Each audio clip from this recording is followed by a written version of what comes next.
और cricket expert Suhaib Alvi साहब हमारे साथ मौजूद हैं। टेस्ट मैच का आज आखिरी रोज़ है, क्या होने जा रहा है उनसे बात करेंगे। सर बहुत शुक्रिया आपके वक्त का। इस वक्त जो मैच की पोजीशन है, क्या कमेंट करेंगे आप उस पर?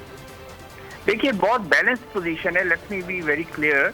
ठीक है, उनके पास इस पर 9 विकेटें हैं, पूरा दिन पड़ा हुआ है, कोई 250 रन के अंदर उन्होंने बनाने, लेकिन पिच जो है ना वो अनयूजुअली स्ट्रेट खेल रही है, इतनी बॉलर्स को असिस्ट नहीं कर रही।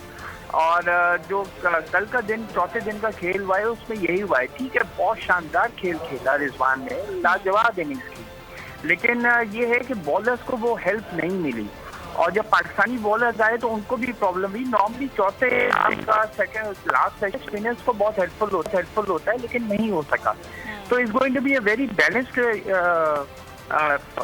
Position right now. और याद रहे कि कराची में भी वो कोई 170 for 1 हो गए थे और फिर कोलैप्स हो गए थे साउथ अफ्रीका। तो ये यहाँ पे साउथ अफ्रीका की जो टेल है वो बहुत जल्दी कोलैप्स हुई है। तो इस वक्त बेसिकली पाकिस्तान को अगर पहले सेशन में 2 विकेट भी मिल जाएं तो फिर साउथ अफ्रीका के पास वो बैट्समैन इतने केपेबल नहीं है जो स्पिन खेल सके।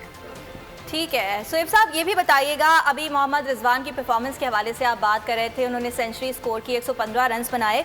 ये कहिएगा कि मोहम्मद रिजवान अब सरफराज के लिए कितना बड़ा चैलेंज लग रहे हैं आपको?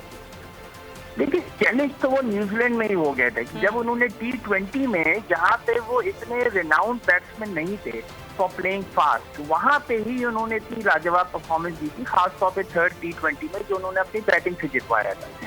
और रिजवान की एक जो बहुत अच्छी बात है, जो इंग्लैंड में जब वो खेला था तो उसके पास डिफेंस अच्छा था, लेकिन उसके पास अटैकिंग स्ट्रोक्स नहीं थे।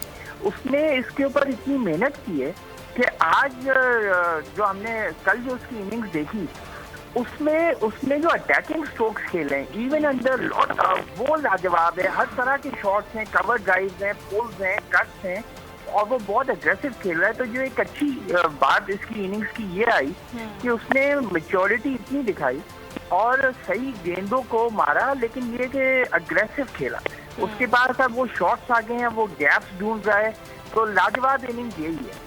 ठीक है, सुहेब साहब, हमने ये देखा कि इस सीरीज़ में नए खिलाड़ियों को चांस दिया गया और उन्होंने परफॉर्म भी करके दिखाया है। अगर नौमान की बात की जाए तो नौमान ने भी बेहतरीन परफॉर्मेंस का मुजाहरा किया है। क्या समझते हैं आप, ये जो नए प्लेयर्स हैं इनकी सिलेक्शन के हवाले से सही डिसीजन लिया गया है?